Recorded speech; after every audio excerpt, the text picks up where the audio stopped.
healthcare reform, criminal justice reform, judicial reform, customs reform, no comment, cooperation with the IMF, downshifting.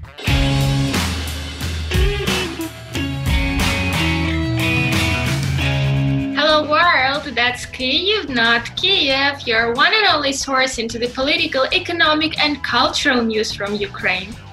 We're very pleased you joined us this week to learn the top news from Ukraine for the week. My name is Polina Bachuk, somewhere there is Tania. And let's get down to news. Polina, listen, now, last year, just right after the elections, the Argentine newspaper Nacion asked me to comment on what I thought about Volodymyr Zelenskyy's victory in the presidential elections. Being very patriotic, I did not defend my country, even when my country, represented by the vast majority of the voters, made a terrible fool of itself. A year passed, so believe me, I know what I'm saying. So I gave the most diplomatic answer, something like Ukrainians are thirsty for change, a global anti-establishment trend, blah blah blah, and so on and so forth. But what eventually appeared in the newspaper was, I haven't watched a single episode of Servant of the People TV series, but it feels like I live in one. Honestly, I keep feeling that. Well, why are you so surprised, Tania? I just, yesterday I read an interview with Yuri Kostyuk, that's the scriptwriter of The Servant of the People. So he says that the cinematic president, whose name was Holoborodko, who was played by Zelenskyy, is just like President Zelenskyy himself, with the same sense of humor, with the same sense of justice, and with the same desire to change the country. So no wonder. Sure, Kostyuk knows better because he's now writing scripts right from the presidential office. That's the script writer of The Servant of the People TV series, in which the current president of Ukraine played the president of Ukraine before being president of Ukraine, is now the presidential deputy chief of staff. Cool plot, huh? Well, as for the reasons why he became the president of Ukraine, I think that Zelenskyy was elected because Ukrainians saw him as a reformer. But it's already a year past, so did he really manage to support this image?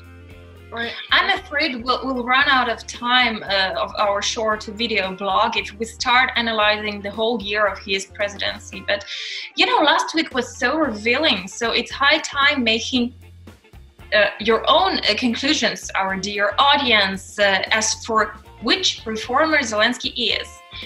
We'll only give you a few facts. So the facts. Point number 1, healthcare reform. Even if we call it rethinking or modification, the essence does not change. The healthcare reform that was launched in 2017 and that had pretty good results is now to be suspended or even stopped.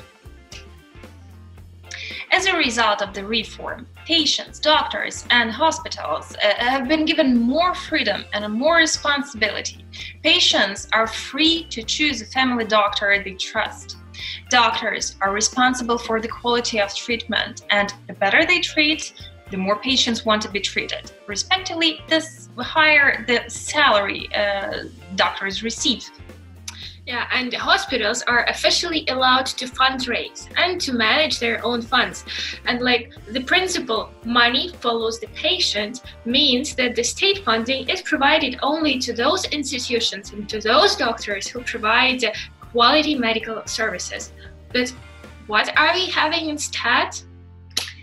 Instead, the healthcare ministry.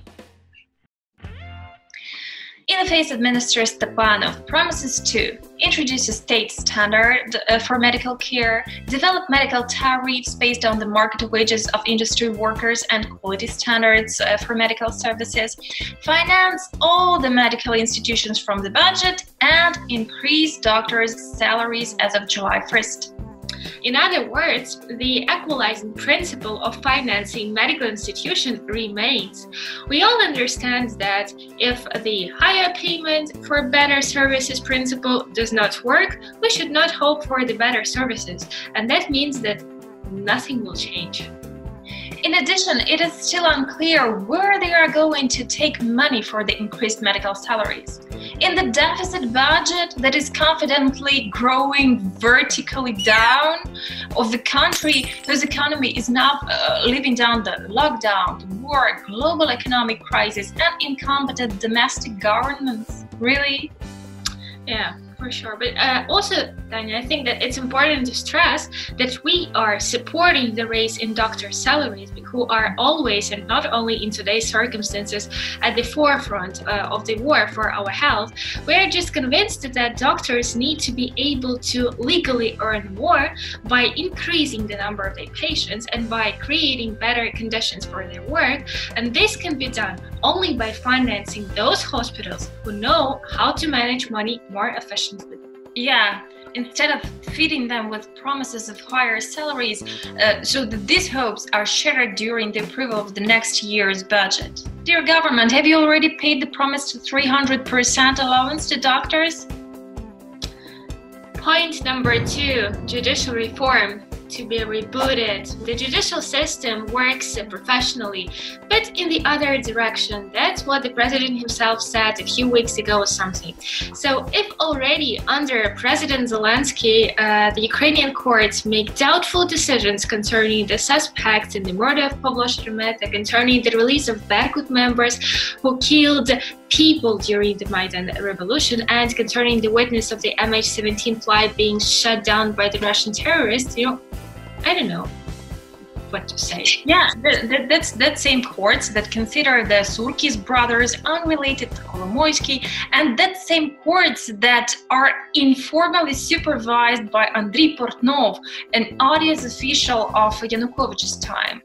Of course, I agree with presidents. The system works good, but in the wrong direction.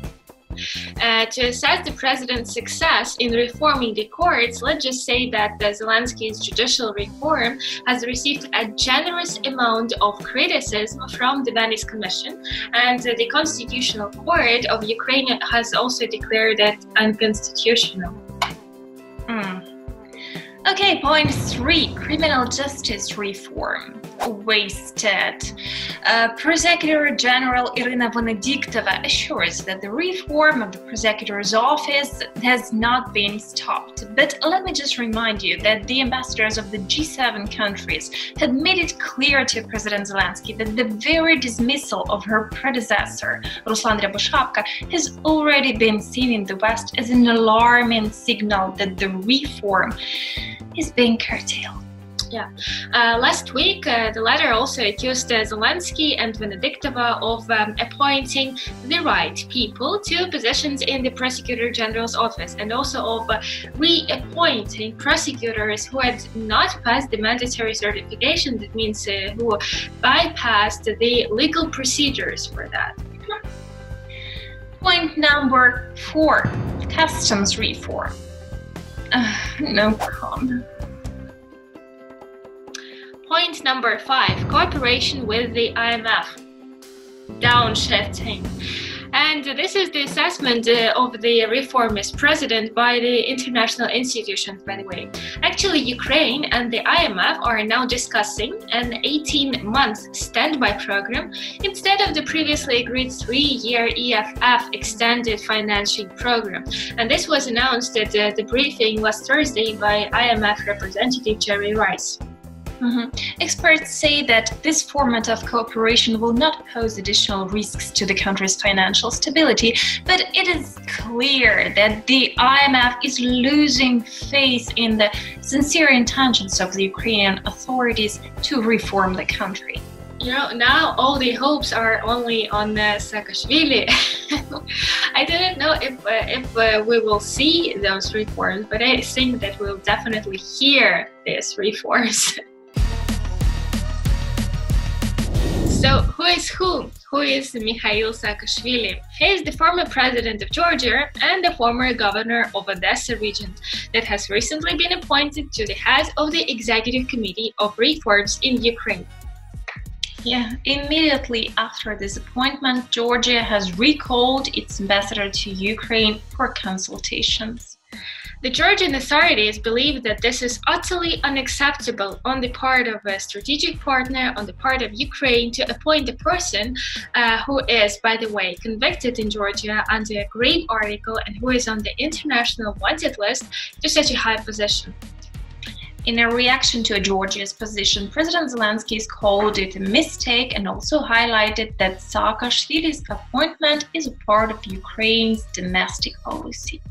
Yeah, the decision to recall the Georgian ambassador does not mean severing diplomatic relations between the two countries or re-evaluating the strategic partnership. That's what Georgian Foreign Minister David Zakaliani said. But I think that this is a red flag for Ukraine. And it's definitely not good. Yesterday, Ukrainian parliament passed a bill on banking resolution. Yeah, but that is that same Anti-Kolomoisky bill we've told you about earlier. So it ensures Privatbank is not returned to its ex-owners, oligarchs Igor Kolomoisky and Gennady Volobov. Yeah, the vote on the 13th of May was the second and the final parliamentary vote on this bill. Between the two votes, however, there were attempts of filibustering, as the lawmakers submitted over 16,000 amendments to the bill. And we made even a short video presentation on the topic that is called Kill Bill in one of our previous episodes of Kyiv. Ukrainian political horror thriller, which is called Kill Bill. Why passing the bill is so important? It not only saves Ukrainians $5.5 billion that Kolomoisky wants to get along with Privatbank, but also opens the way for a further cooperation with the IMF that Ukraine needs so badly. We expect an IMF decision on disbursing the first tranche under a new 18-month standby program in the coming weeks. Cooperation with the IMF also means that the EU is going to support Ukraine financially, and that is how EU ambassador to Ukraine welcomed our results of yesterday's voting. Do you remember us inviting you to participate in Proud Ukrainian Challenge? Check how it looks. Hello, my name is Dasha. My name is Konstantin. My name is Alexander. My name is Katria. My name is Andrei. My name is Victor and I've been living in Poland for almost 8 years. I live in Warsaw. I live in Barcelona now. I live in Berlin. I'm from Chernihiv. I come from Kiev. I left my hometown of Kremenchuk. From Kyiv. Even though I left my hometown of Ternopil a long time ago, I'm a proud Ukrainian. To support your country, to love it, to support its culture. Being proud Ukrainian means to love, be up to date of my motherland life, and support in the best way I can do. To help your country fight for the freedom. Even though if I live miles away. I care about my country, its people, and their livelihood. Proud to be Ukrainian.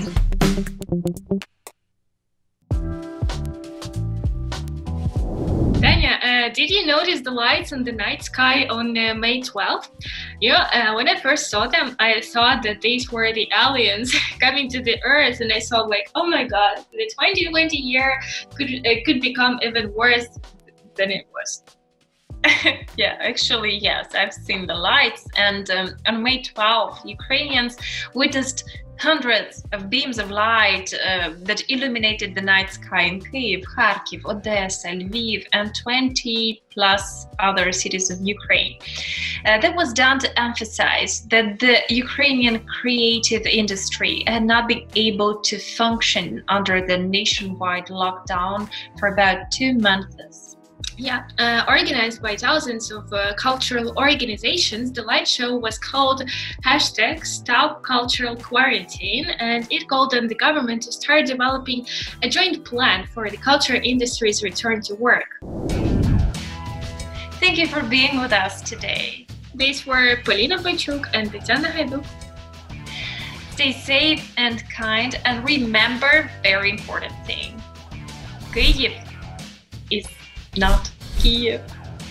from Ukraine with love. Don't forget to subscribe to our YouTube channel. And our Facebook page. And like this video if you liked it. And like our previous videos. And like all the videos of Kyiv, not Kiev. Exactly, you can start it right now.